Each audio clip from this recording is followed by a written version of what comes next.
Hello 7 Commanders, welcome to a different kind of video. In this video, our boss will attempt to give a tutorial on how to build a trade ship that can operate in open and in high-risk systems such as a CG. During this video, boss will also explain as best he can on engineering guidelines and why you shouldn't use certain modules. So sit back, relax and enjoy. Trade in open, the best way, part 1. Starting from the top, what ship is best? Well, any ship can be a good trader. However, due to popularity, our boss is going to retrofit his Piracy Panther Clipper into a trade ship capable of operating in high-risk systems. But you can use any trade ship, as long as you follow the fundamental principles. Number 1. Plan your build. Number 2. Plan your route. Number 3. Don't be greedy, this will make sense later. Another caveat to make as well, this guide does not mean you will never die to a ganker or pirate, but it does mean you have a good chance at escaping a determined ganker. After all, open is the best way to experience Elite and its community. So now, without any further, let's dive into outfitting. Starting with hard points or weapon selection. Now, you must understand, these weapons are not meant to fight determined PvP gankers or pirates. But it's mostly to fend off NPCs. Your main focus when being hassled by PvP gankers is to escape, nothing more. So simply put, use any hardpoint or weapon selection you personally feel comfortable with. These weapons you see here are from the boss's Piracy Panther, he's just far too lazy to take them off. But if you want to copy this loadout, then by all means give it a go. Just understand, you are meant to be focused on escaping, not fighting. The breakdown goes like this. High-capacity seeker missiles, with FSD disrupt and drag. Multi-cannons are all overcharged, with incendiary rounds. But, this is a piracy setup, from an experienced PvP pirate. So your mileage will vary. Thank you, Oliver. Now moving on into the core internals. It's a cliché now, but you will want to A-rate at least all the vital components. They provide the best performance, and when engineered to a light or moderate degree, your ship comes to life. Starting with the armor, military-grade bulkheads are best for large ships, as they provide good overall strength, and cost only a fraction of the reactive option. The low-tier reinforced alloy can be used if you are really strapped for cash in Elite, but try to upgrade to military as soon as possible. As with lightweight armor, it's just not good enough. Military plus heavy-duty engineering is the best option by far. Your power plant is responsible for powering your ship, so don't skimp out on it. If you can afford A-rated, then go for it, but B-rated can be useful if you engineer it with overcharged. Thrusters are important, same with the power plant, don't skimp out on them. A-rated if you can afford it, but B-rated will work okay, as long as you engineer. Felicity Farseer over in Desiat engineers your thrusters up to grade 3, and can also add drag drives experimental. It will be more than adequate for a trade ship. So don't let the grade 5 put you off. Our boss is lucky to have unlocked the pre-engineered SCO FSDs during a CG, but don't worry if you don't have access to them. Standard SCO FSDs are absolutely fine.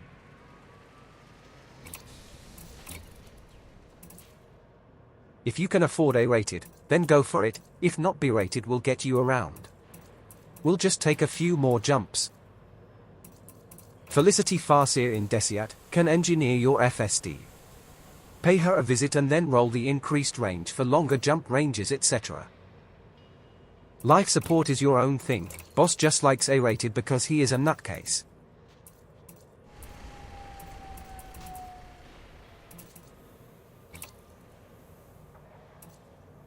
Power distro is important, as it will determine how often you are able to boost. So A-rated is the only way to go. It's considerably cheaper too. Charge enhanced distro with superconduits is the best engineering. There is no reason to use any other. This is used by 98.8% of PvP pilots. Again, you as a trader, do not need to use grade 5, as long as you have charge enhanced to grade 3 with super condits, you will be fine to escape a determined ganker. The dweller in WYRD system engineers your distro, pay him a visit. Sensors are whatever.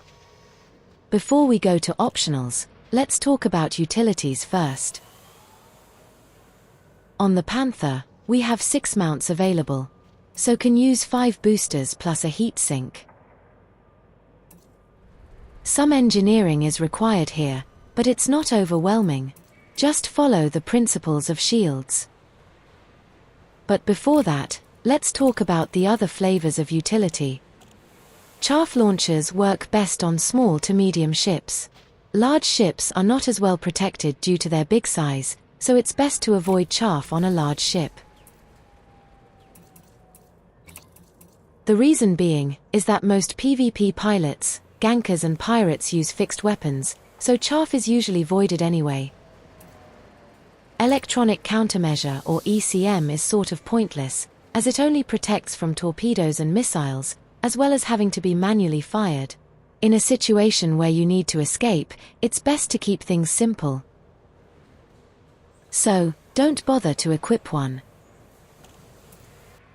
Point defense turrets are another utility that sounds good, but not really. It protects against missiles, both seeker and dumbfires, but has limited ammo and a long reload, and can also be overwhelmed. On a pure armor build, it can have use, but for a shielded trader, it's best to top up your shield more than anything. Returning to boosters, follow the set as seen on screen. Meaning, the Panther allows for 5 boosters, so we can use 3 A-rated heavy duty, 1 thermal resistant and 1 resistant augmented. This is a tried and tested formula that 98.8% of PvP pilots use. Finally, add a heatsink.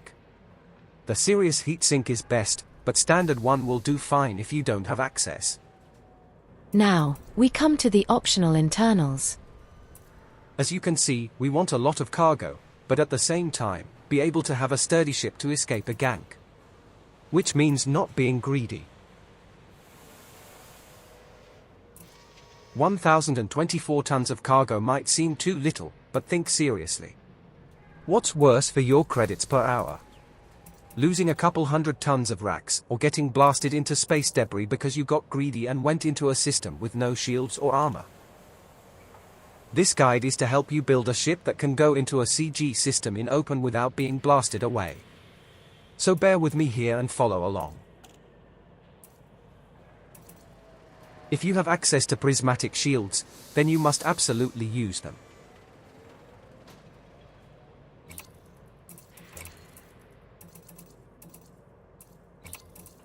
If not, then a standard shield generator will suffice, but make sure you don't use a lower size or tier shield. The point is to have strong enough shield to escape a gank.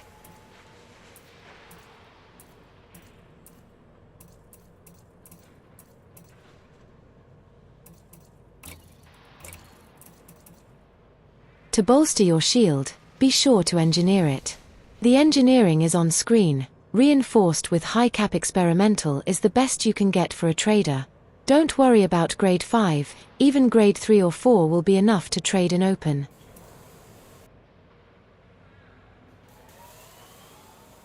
Using a shield cell bank will keep your shield up long enough to allow to escape.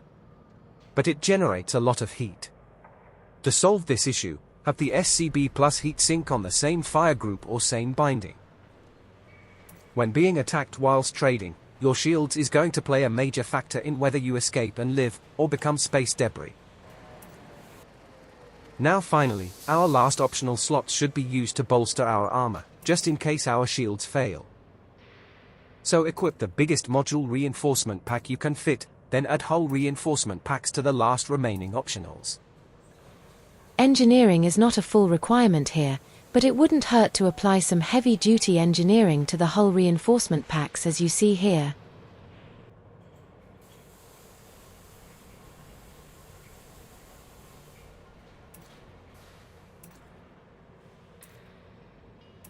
We hope that you have found this video useful, and stay tuned for when our boss applies this build into a real PvP engagement where a demonstration on what to do will be showcased.